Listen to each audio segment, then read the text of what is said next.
India की soft drink market में पिछले 30 साल से सिर्फ दो नाम चल रहे थे, कोका कोला और पेप्सी। हर दुकान पर वही बॉटल, हर फ्रिज में वही ब्रांड्स और हर कस्टमर के पास वही ऑप्शंस। लेकिन फिर एंट्री होती है एक ऐसे नाम की जो कभी इंडिया का किंग था, फिर वो कोला वर्स की वजह से मार्केट से गायब हो गया और अब वो वापस आया है पूरे मार्केट को डिस्ट्रॉय करने के लिए, कैंपा कोला। और इस कमबैक के पीछे है इंडिया का सबसे पावरफुल कंपनी रिलायंस। लेकिन सवाल ये है कि क्या कैंपा सच में कोक और पेप्सी की गेम खत्म करेगा या फिर ये सिर्फ एक ओवरहाइप्ड एक्सपेरिमेंट है। आज हम देखेंगे history, business strategy, ground reality, numbers, retailers का ट्रूथ और फ्यूचर। तो वीडियो एंड तक देखना, क्योंकि ये सिर्फ कोल्ड ड्रिंक वॉर नहीं है, ये इंडिया की नेक्स्ट एफएमसीजी बैटल की स्टोरी है। आज के जेनजी को शायद कैंपा का नाम भी प्रॉपरली याद ना हो, लेकिन एक टाइम था जब इंडिया में कोक और पेप्सी नहीं, कैंपा कोला ही किंग था। स्टोरी शुरू होती है 1977 से। इस टाइम इंडियन गवर्नमेंट ने फॉरेन कंपनीज के लिए स्ट्रिक्ट रूल्स लगा दिए, जिसकी वजह से कोका कोला इंडिया छोड़कर चला गया, मार्केट खाली हो गई। और इसी मौके का फायदा उठाया एक इंडियन कंपनी ने, प्योर ड्रिंक्स ग्रुप। उन्होंने लॉन्च किया कैंपा कोला। इसकी टैगलाइन थी द ग्रेटेस्ट इंडियन टेस्ट, और ये ब्रांड देखते ही देखते हिट हो गया। और उस टाइम नॉर्थ इंडिया में कैंपा का क्रेज था।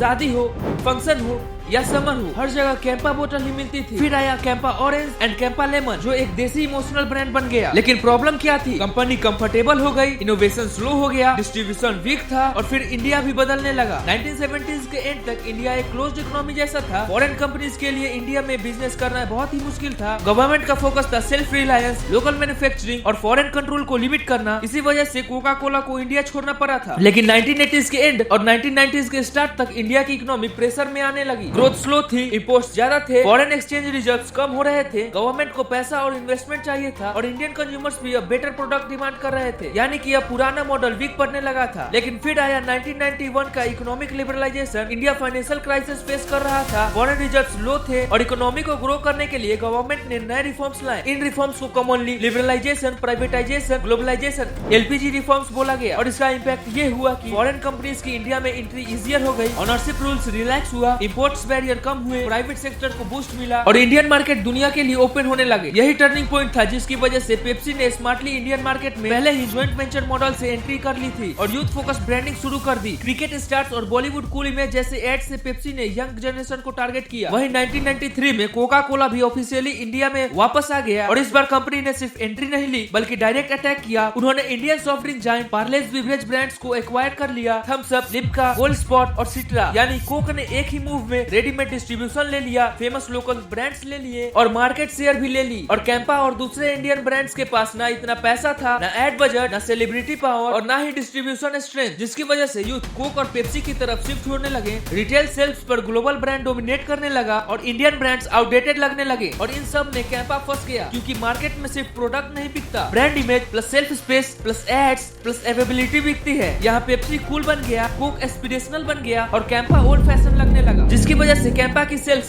स्लोली गिरती गई, प्लांट्स बंद होने लगे और 2000 तक कैंपा ऑलमोस्ट मार्केट से गायब हो गया। लेकिन सबसे बड़ा क्वेश्चन ये है कि रिलायंस ने कैंपा को ही क्यों खरीदा? वो नया कोला भी बना सकता था, नाम कुछ भी रख सकता था, तो फिर कैंपा ही क्यों? इसका आंसर सिंपल है, ब्रांड मेमोरी। एक नया ब्रांड लॉन्च करने में करोड़ों का मार्केटिंग बजट लगता है, लोगों को नाम याद करवाना, ट्रस्ट बनवाना और मार्केट में जगह बनाना पड़ता है। लेकिन कैंपा एक पुराना इंडियन ब्रांड था, जिसे ओल्डर जनरेशन पहले से जानती थी, यानी रिलायंस को जीरो से शुरू नहीं करना पड़ा। और इंडिया में पुरानी चीजों का इमोशनल वैल्यू स्ट्रॉन्ग होता है। जब लोग सुनते हैं कैंपा वापस आ गया, तब क्यूरियोसिटी ऑटोमेटिकली क्रिएट होती है। मीडिया भी इस स्टोरी को कवर करता है और फ्री में पब्लिसिटी मिलती है। रिलायंस ने कैंपा को सिर्फ 22 करोड़ में ही एक्वायर कर लिया, मतलब एक नोन नाम मिल गया, वो भी इतने लो प्राइस में, जो कि एक स्मार्ट डील है। पर रिलायंस सिर्फ कोला नहीं बेच रहा, वो एफएमसीजी मार्केट में एंट्री स्ट्रेंथन कर रहा है। कैंपा एक व्हीकल है जिसके थ्रू वो बिवरेज मार्केट कैप्चर करे, अपने रिटेल स्टोर्स यूज करे, कोक और पेप्सी को चैलेंज करे और फ्यूचर में प्रोडक्ट्स लॉन्च कर सके। लेकिन अब रिलायंस का मॉडल समझो, उसने जियो में चीप डेटा देकर यूजर्स को अट्रैक्ट किया और मार्केट डिस्टर्ब किया। रिटेल में उसने स्टोर्स का नेटवर्क बिल्ड किया और अब बिवरेज में भी वो low pricing plus own distribution कर रहा है। यानी कैंपा बोतल से प्रॉफिट कम भी हुआ तो भी रिलायंस दूसरी जगह कमा सकता है, जबकि ये एडवांटेज कोक और पेप्सी के पास नहीं है। उनका कोर बिजनेस बिवरेज ही है, पर रिलायंस का नहीं, इसलिए रिलायंस डेंजरस कंपटीटर है। कोक और पेप्सी जहाँ 500 ml को हायर प्राइस पे बेच रहे हैं, वहाँ कैंपा एग्रेसिव प्राइसिंग के साथ आया, लोअर एमआरपी, डिस्काउंट पैक्स और कॉम्बो ऑफर। और इंडिया में प्राइस का इम्पैक्ट बहुत ही ह्यूज होता है, इसे इलाइट ऑडियंस इग्नोर करती है बट मास ऑडियंस नहीं। अगर 40 और 20 का ऑप्शन सामने हो तो बहुत लोग 20 वाला ही ट्राई करेंगे, specially student, lower middle class, rural buyers and first time soft drink buyers. लेकिन यहाँ एक प्रॉब्लम भी है, चीप प्राइस से कस्टमर्स आता है लेकिन रुकता तभी है जब टेस्ट अच्छा हो, अवेलेबिलिटी हो और हैबिट बन जाए। सिर्फ सस्ता होने से एम्पायर नहीं बनता। अब ब्रूटल ट्रूथ समझते हैं, कैंपा के सामने प्रॉब्लम्स भी है। लोगों को कोक और पेप्सी के टेस्ट की आदत हो गई है और सॉफ्ट ड्रिंक में हैबिट इंपॉर्टेंट होती है। और एक सबसे इम्पोर्टेंट बात, जहाँ रिटेलर को मार्जिन अच्छा मिलेगा वही ड्रिंक रिटेलर भी मार्केट में पुश करेगा। लेकिन अब बात करते हैं ब्रांड आइडेंटिटी की। कोक मतलब कोला, स्प्राइट मतलब लेमन, फैंटा मतलब ऑरेंज और स्टिंग मतलब एनर्जी। लेकिन कैंपा क्या है ये क्लियर होना चाहिए। और इससे भी इम्पोर्टेंट है यूथ के साथ कनेक्ट करना। आज के 18 साल के कस्टमर को नॉस्टैल्जिया से फर्क नहीं पड़ता, उनको कूल फैक्टर चाहिए। ब्रांड लॉन्च करना इजी है लेकिन 5 साल तक सस्टेन करना बहुत मुश्किल। अब तक हमने प्रॉब्लम्स देखी लेकिन पिक्चर का दूसरा साइड और भी पावरफुल है। कैंपा के पास कुछ ऐसी एडवांटेज है जो नॉर्मल कंपनीज के पास नहीं होती है। ये एडवांटेज ही डिसाइड करेंगे कि लॉन्ग टर्म में कैंपा टिकता है या नहीं। सबसे पहला और बिगेस्ट एडवांटेज है रिलायंस का रिटेल नेटवर्क। रिलायंस के पास अपने खुद के हजारों स्टोर्स हैं। Reliance smart, Reliance fresh, smart बाजार, जियो मार्ट, ये सब मिला के एक मैसिव डिस्ट्रीब्यूशन सिस्टम बनाते हैं। इसका मतलब ये है कि कैंपा को किसी थर्ड पार्टी डिस्ट्रीब्यूशन पर डिपेंड नहीं रहना पड़ता। रिलायंस अपने ही स्टोर्स में कैंपा को डायरेक्टली सेल्फ पर रख सकता है, जहाँ कोक और पेप्सी को रिटेलर से नेगोशिएट करना पड़ता है, फ्रीज स्पेस के लिए फाइट करना पड़ता है, वहीं कैंपा को सीधी एंट्री मिल जाती है। इमेजिन करो अगर हर रिलायंस स्टोर में कैंपा ऑटोमेटिकली अवेलेबल हो तो बेसलाइन सेल्स तो ग्रांटेड हो गई। दूसरा एडवांटेज है सप्लाई चेन स्ट्रेंथ। रिलायंस सिर्फ रिटेल कंपनी नहीं है, इसका लॉजिस्टिक और सप्लाई चेन सिस्टम बहुत स्ट्रॉन्ग है। Warehousing, transportation, inventory management सब ऑलरेडी सेट है। इसका मतलब ये है कि कैंपा को अलग से डिस्ट्रीब्यूशन नेटवर्क बिल्ड करने में टाइम और पैसा नहीं लगाना पड़ेगा। इंडिया जैसे कंट्री में सप्लाई चेन का मतलब सिंपल है, प्रोडक्ट हर जगह अवेलेबल होगा और बिवरेज बिजनेस में रूल क्लियर है, जो दिखेगा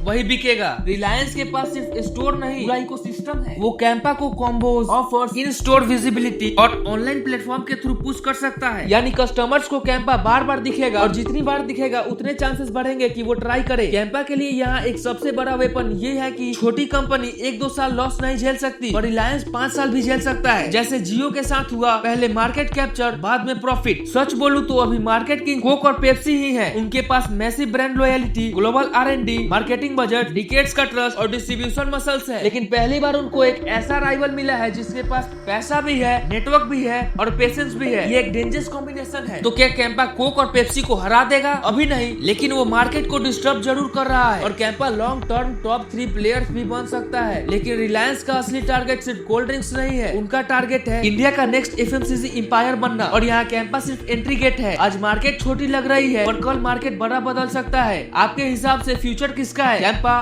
कोक या पेप्सी? कमेंट में बताओ। और अगर आपको ये वीडियो पसंद आई हो तो इस वीडियो को लाइक करके हमारे चैनल को भी सब्सक्राइब कर लेना। तो मिलते हैं नेक्स्ट वीडियो में किसी नए टॉपिक के साथ।